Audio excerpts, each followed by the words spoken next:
Our next panel discussion is on existing tools for business. This panel also has a Q&A session, so if you wish to ask questions, you are welcome to do so at the end of each discussion. The world has no shortage of existing frameworks and guidelines to steer businesses towards a net zero journey. During this panel, we will review what some of these are and which can be the most beneficial for different sizes of businesses. Now, without further ado, I would like to invite our first speaker to the stage, Alberto Carrillo Pineda. Alberto is the Director of Science-Based Targets at CDP. He is also the co-founder of the Science-Based Targets Initiative and represents CDP in the steering committee for the initiative. A very warm welcome to you, Alberto. The floor is yours. Thank you. Hello, everyone. Good morning, good afternoon. Thanks for joining us today. And thanks for the invitation to speak today. And I wanted to share some thoughts on the role of businesses in addressing the climate crisis, of course, but also why we need to have, first of all, strong and ambitious targets that are based on science. And second of all, why we need to have a robust accountability ecosystem to help companies and society in general to transition through this journey. So let's start with the first aspect. As all of you joining us today know, we are in the middle of a crisis, but we're also in the middle of an important transformation for society, for our economy, and it's a transformation with purpose. It's a transformation that is going to help us stabilize our climate and transition towards a more sustainable and equitable economy. And in this transformation, we have clarity about the destination. The destination is reaching a net zero emissions economy. And from a physical point of view, this is very clear. This involves basically continuing to create value to society, to stakeholders, to shareholders, without putting additional greenhouse gas emissions in the atmosphere. That's the challenge that we have, and this is a challenge that we have to address, and we need to go through this transformation in the next 3 decades. And it's a phenomenal challenge, right? For us to get there, basically, we need to reduce emissions in a very rapid way. And we went through a disruption last year, of course, because of the pandemic. And the level of reductions that were observed is actually the level of reductions that we need to go through every year from now until 2050 to reach a net zero emissions economy. And that is, of course, a very substantial transformation. But the good news is that it's a transformation that we are ready to do, and that has a lot of co-benefits, both in terms of economy, but also some of the social and environmental aspects as well.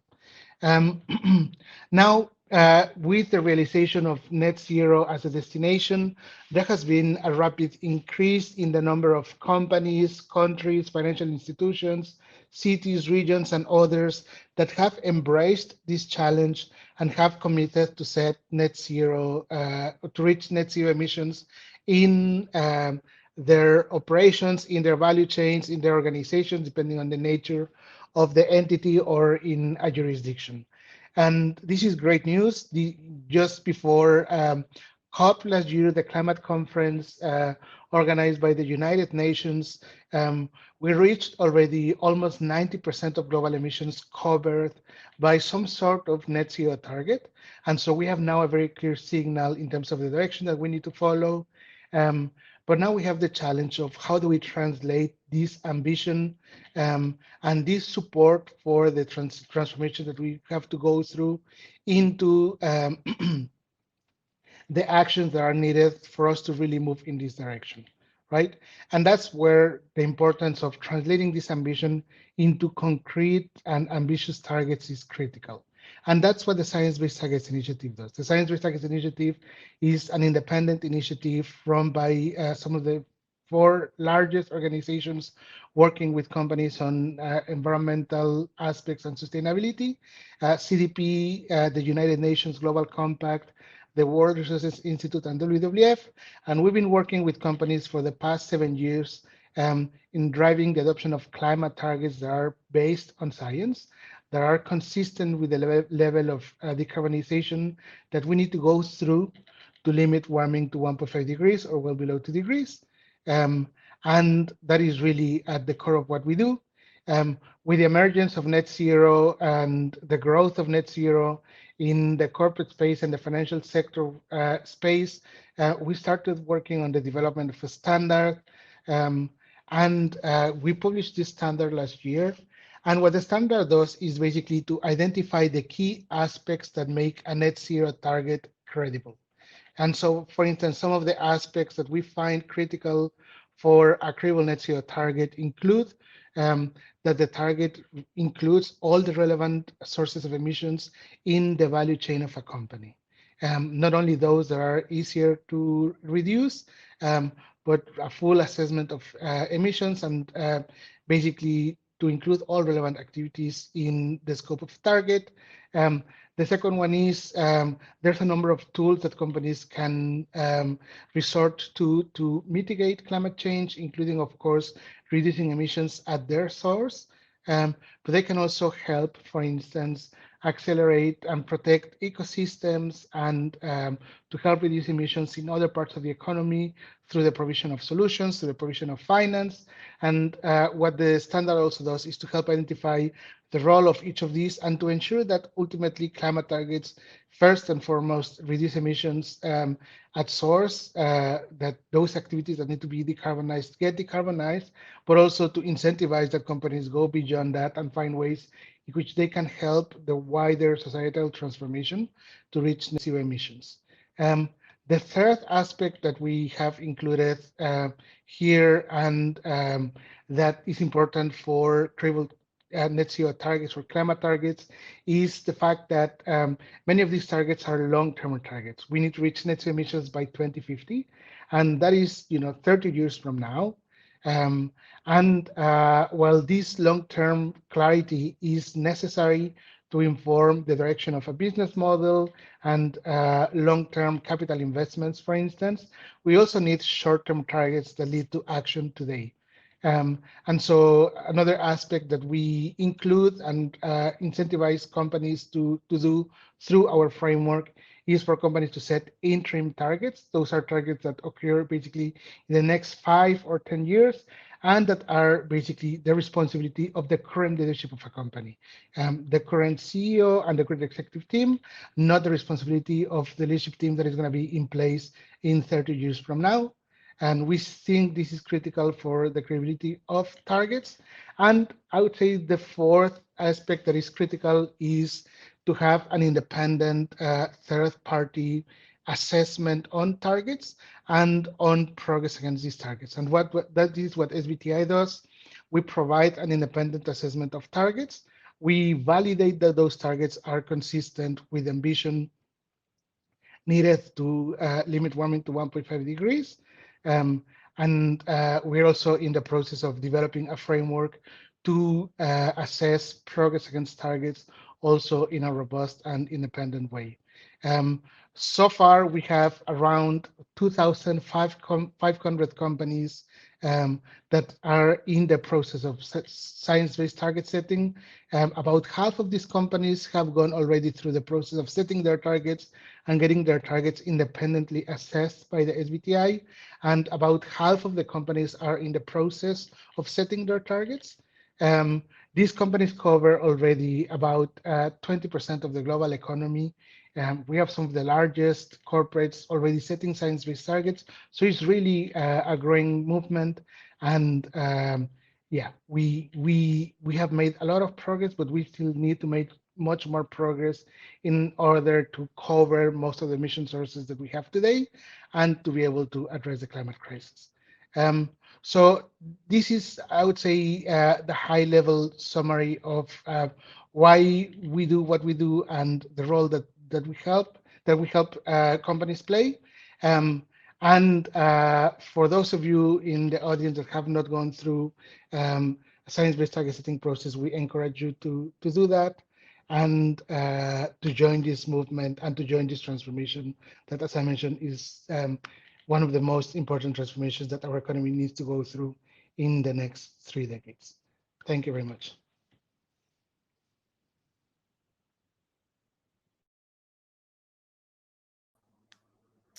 Thank you, Alberto, for your time. We do have a few questions from our audience. Now the floor is open to questions.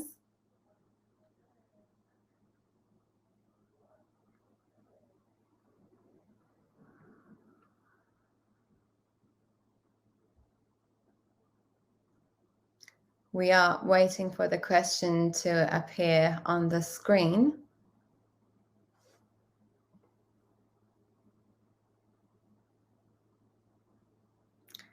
They're coming through.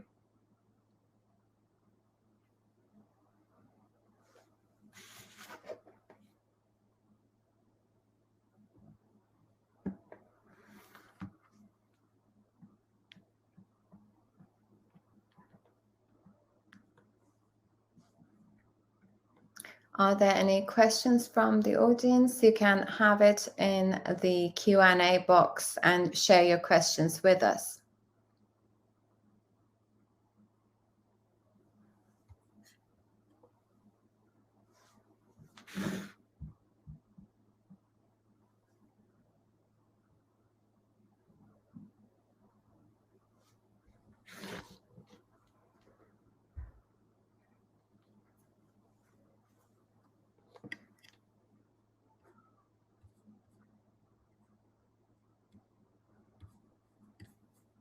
Okay, here it is.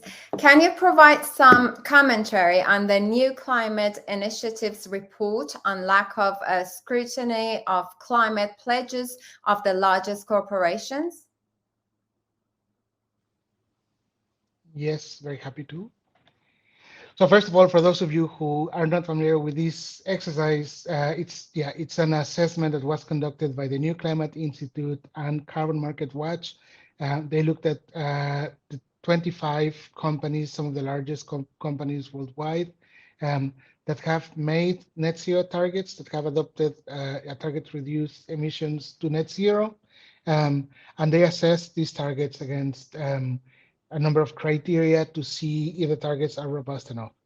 And what they found is that the majority of targets are not fulfilling some of the basic criteria that are needed to ensure the integrity of the targets. And I think there's two aspects. I think the first aspect is there's definitely the need to raise ambition in the corporate sector. This is, I would say, the reason why we exist. And while there has been some progress, there's still much more to be done. And I think we need to acknowledge that. The second aspect that I think is important to mention is there's a lot of companies that are generally trying to do the right thing, right? And this is an evolving field.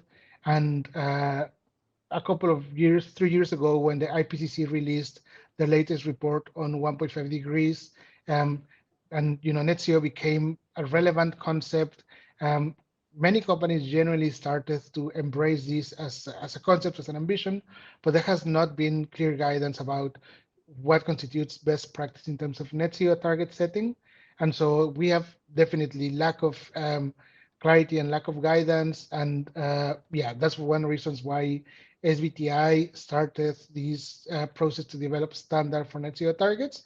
And the standard was launched at the end of last year. We started validating targets against this standard only in January, so a month ago.